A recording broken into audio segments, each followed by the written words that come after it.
ko ginusto na ika'y masaktan ko. Yun ay labag sa loob ko, lalo na pag nakikita ko kung paano ka lumuhod sa harap ko. Sa harap, di ko kagustuhan ang lahat. Di ko ginusto na ako'y di pa sapat.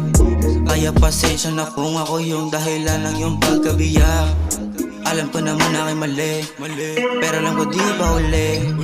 Para ayusin aking sarili, para di talo sa uli. Alam mo di na mababalik, lahat dahil puro masakit. Sa lahat ng mali nagawa, yun ang di pala ang kapalit.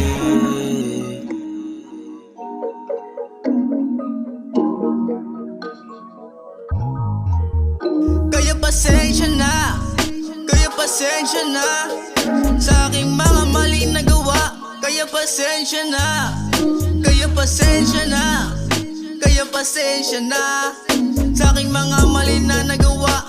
Nakukonsensya na, di ko gusto mawala, di ko gusto mawala. Alaala masaya, di ko gusto mawala. Di ko ginusto mawala mga alaala natin parehas na binuo.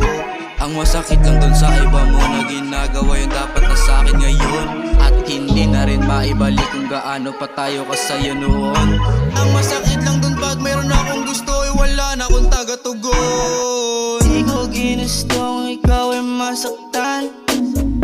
Pasensya ka na, ako'y kampante lang. Na di ako mag-isa, hindi ko mawawala. Anong nangyari ngayon? Sa iba ka na bigla napunta.